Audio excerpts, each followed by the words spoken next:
So there are 3 steps to today's video. Step 1 is to remove every single player from every single club in the top 5 leagues in Europe. Step 2 is to put a transfer embargo for 50 years on all of these clubs. The transfer embargo will start 1 year after all the clubs have lost their players, giving them a year to try and get back as many players as possible to try and build a bit of a dynasty for the first 5 to 10 years of this experiment. The rest of the 40 years after that, where all those players end up retiring, is solely based on youth intake. And finally, step number 3 is simulate 50 years into the future. But before we do 50 years into the future, I want to do 1 year into the future. I want to see where these players have ended up. And so here are the players sorted by current ability in this database. Lewandowski with 189 out of 200 current ability is rated as the best player in the game at this moment in time, and he moved to Real Madrid. But you see the likes of Kylian Mbappe actually turning away from the top 5 leagues in Europe and going to Portugal. He's gone to Porto. Really good signing for them. Kevin De Bruyne has gone to Leicester. Virgil van Dijk's gone to Rostov in Russia. Erling Haaland's gone to Chelsea. Messi's gone back to Argentina to Lanús. Barella's gone to Real Madrid. Kimmich has gone to Porto. So's Thomas Muller. Wow, this Porto team looks really good. Who have they got? Okay, so they've got Kimmich, they've got Upamecano, they've got Javi Galán, they've brought in Thomas Muller, Sadio Mane, Kylian Mbappe, Neymar, Raspadori. They also brought in Gundogan. They've done amazing work, Porto. Surely they're going to win the Champions League. But other big names like João Felix, he's gone to Newcastle. Courtois has gone back to Chelsea. Trent Alexander-Arnold to Man City, switching to Premier League rivals there. There are so many transfers to try and keep up with that we can't possibly do them all in this video. But if you want to keep up with all the transfers in real life, then make sure you download the OneFootball app. The best football app out there to keep up to date with all the latest football news, scores, updates and transfers from around the world. And now you can also watch live matches on the app as well, which is really cool. So if you want to tune into some of the games, check what's on the app and you can watch it right there on your mobile wherever you are in the world. So if you want to download the OneFootball app for absolutely free from the top line of the description, it would really help me and the channel out. Also, Porto did win the Champions League. They beat Sporting in the final, as you can see, so an all-Portuguese final, but Porto won it with their absolutely insane team. Also, very quickly, let's see what happened in this first season in the top 5 leagues in Europe. So if we look at the Premier League, well, Watford went on to win the title there. Who is in this Watford team then, based on current ability? The best players: Ramsdale, Eric Garcia, Esputian, Dendel Dumfries. It's not even that good of a team, and yet they've won the Premier League, which is not a good sign for Man City, who came 7th, and not a good sign for Wolves, Crystal Palace and Brighton, who all got relegated. Especially as all of these clubs now have transfer embargoes, essentially these players are going to have to carry them for the next few years before their regens start to develop.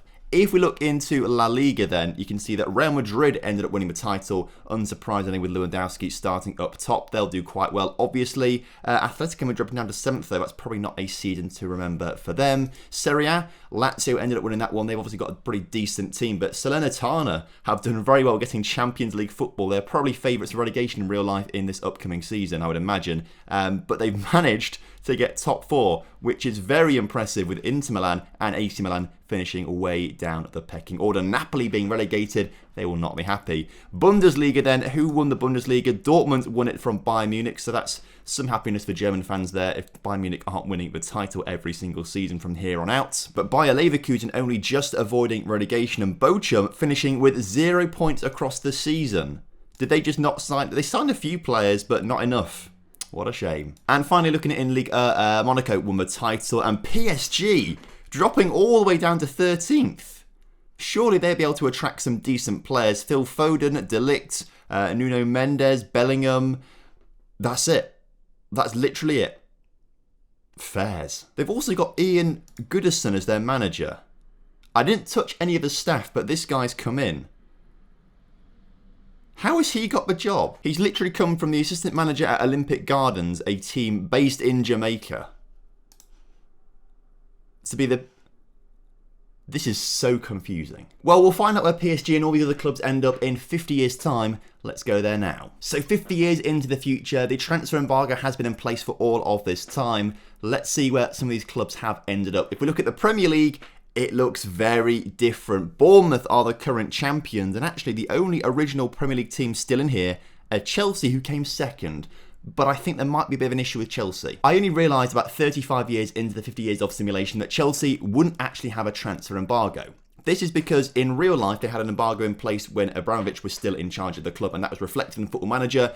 And then if they've already got an embargo in place in the game, as they did in Football Manager, if you put a new one on top, it ignores it. So it ignored the transfer embargo, essentially. So Chelsea never actually had one. It's the same thing with points deductions. If a club already has a points deduction, then a transfer embargo doesn't work on top of it for some reason. So I think there's 2 clubs in France that will also have a similar sort of scenario. We'll work that out later on. But Bournemouth have done very well for themselves. They're right up there, the winners of the Premier League, with Swansea, Fulham and Sheffield United following up behind them. Looking at the past winners, Chelsea have had a lot of domination, to be fair, as you would probably expect, given they didn't have a transfer embargo. But Bournemouth, Sheffield United, Fulham, Bristol City are probably the biggest clubs in the Premier League right now. Swansea getting 3rd place as well. They're moving up in the world a little bit too. So congrats to these teams. Interestingly, Premier League is still number 1. Bundesliga is number 2. Serie A number 3. Ligue 1 is number 4. And La Liga is number 5. So the top 5 leagues are in a different order, but they're still the top 5 leagues. So this time we drop into the Bundesliga, you can see that Hanover have won the title ahead of Hamburg and Fortuna Düsseldorf. 2 points between those 3 teams. And as you can see from the past winners,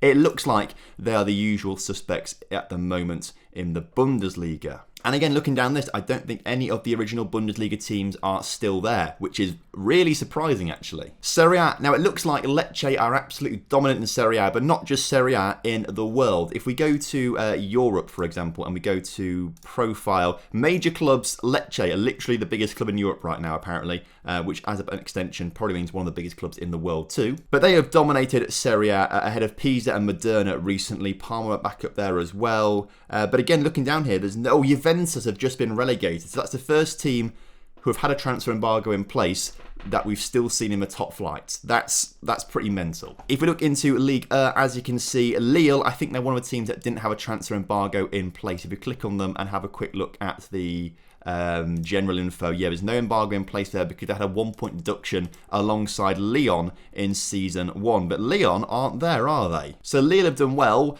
Lyon have not. But Dijon seems to be the title winners recently. So Short are also up there as well. Lille up there too. Toulouse every now and again coming in 3rd place and actually winning it a little while back too. But it's mostly Dijon. And in La Liga, well, Almeria looks to be the dominant team, but Real Madrid and Atletico Madrid are still right up there, which is a testament to how good their youth development is, because they seem to be the only 2 teams that seem to be doing anything, really. And looking through the past winners of the Champions League, well, Lecce have won quite a few. Fulham have been to a few finals in recent years. Chelsea picked up quite a few. Fulham actually won quite a few, as had Sheffield United, and Sunderland even winning one as well. And I'm surprised to say this, actually, but there's no Spanish club at all in recent history that have got to a final. Like we're seeing Italy, England, Germany in some finals there, but not winning it. Hanover have come runners up at least 3 times. Italy, they've been represented there with Lecce and Parma, obviously. But no French either, or Spanish clubs. You have to scroll right down to around 2042-43 to see Lille winning a Champions League. But they've not won one for a long time and not featured in a final for a long time. If we scroll all the way back to when Porto won it right at the start of his experiment, genuinely, in this entire experiment, I cannot see a Spanish club in here. Oh, Real Madrid won runners-up in 2023-24, but they still had some good players then, because that was obviously still after they signed like Lewandowski and stuff like that. Since then, they've not reached a final, and neither has any other Spanish club. So although Real Madrid are still good, they're still in the top flight, they're still winning things in Spain, what about the other Spanish clubs? Let's have a look at Barcelona then, who are currently in, I think this is the 4th tier of Spanish football, and they've just been promoted back to the 3rd tier. That's wild that their youth academy is not good enough for them to get themselves back up there. And if we look at the reputational damage here as well, because Reputation FM is out of 10,000, so the clubs winning the Champions Leagues are around the 9,500, 10,000 mark. Barcelona have dropped to 4,755, which is probably half of what they have right at the start of the game. That seems wild to me that they've dropped so far down. That's ridiculous, really. What about if we scroll all the way down here, teams like AC Milan? What are AC Milan up to? Well, they're 18th in Serie B right now, as we can see. Inter have reached the playoffs. Genoa got relegated, but every other club that started off in Serie A, apart from Juventus, obviously, are lower down. I mean, I thought the youth academies would be better than this. I mean, PSG, they've just come 6th in the 4th tier. The 4th tier of France. I mean, they still have incredible facilities, though. This is what I'm very concerned and confused about. How were they not able to generate such amazing players? How could they not? I mean, looking at the team now, sorting it by current ability, they're all pretty rubbish. But you would have thought they'd be able to generate at least some good players throughout all of this. I am pretty shocked, to be fair. Let's look through the rest of the English Football League as well, to try and find some of the former Premier League clubs as well. Liverpool have just been relegated from the Championship. Man City are in 14th place there. Arsenal in 8th, but Stockport County, Fleetwood and Barnsley, the teams getting promoted from the Championship, all finishing with over 100 points this past season. Wow. A Southampton also in there as well. If we drop down to League One, where Aston Villa have just won the playoffs to get back to the Championship, promoted alongside Torquay and Northampton, Gloucester City right up there too. Who else are in here then? West Ham, Tottenham and Everton just being relegated as well. Nice to see my team, Lincoln City, still kicking around in League One. Have they ever got anywhere higher than League One? No, they've been downwards, but not upwards, which is a bit of a shame for me as a Lincoln fan. Dropping into League 2 then, we can just see Rochdale just beat Blackpool in the playoff final, but Norwich missed out in the playoffs. Newcastle, Man United down in League 2. Burnley and Watford and Leicester down in League 2 as well. Grimsby getting relegated, you love to see it. Mansfield too, you love to see it. That's a great end of the season for me as a Lincoln fan. But more Premier League clubs here unable to do anything. And I'm so surprised that these academies, no one seems to have done well. Like I predicted, I think I didn't say it in the video, but I predicted before this video, I thought, right, there'll probably be like some outliers. Like there will be a Liverpool, a Barcelona, teams that have really good youth academies that do really well. And I guess we saw that a little bit in Spain with Real Madrid and Atletico Madrid. They're right up there as well, and they've had to rely on their youth academies to do that.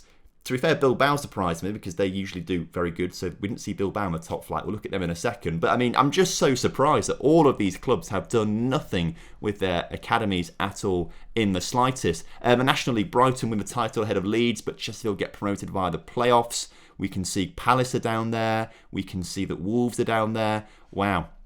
Quite a few teams dropping down. If we look into the Panorama National League North, there are no former Premier League teams there. But in the South, there could be. Let's have a look in the South. Eastleigh beat Weymouth in the playoff final, as there are no former Premier League clubs in the Panorama National North or South. Looking at Bilbao, actually, they are still in the second tier of Spanish football, which is still not great alongside teams like Valencia. They're still there as well. But I guess they have done, better than 99% of other clubs that we've seen in this simulation. I mean, like, where are Bayern Munich? We've not looked at Germany, have we? Bayern Munich. Where are they ending up? They're in the Bundesliga 2 as well, having just been promoted by looks of things back into the top flight ahead of Dortmund. Leipzig are in there as well. But yeah, and Hertha Berlin as well. But a lot of these clubs are just suffering badly. I am surprised. I knew that we wouldn't see them winning titles, but I thought we'd still see some of them in and around the top flight of football. And they're just not. And that's really surprised me. So let me know down in the comment section what you thought of this video and what you want to see next on the channel. And I will see you next time. Have a good one. Goodbye.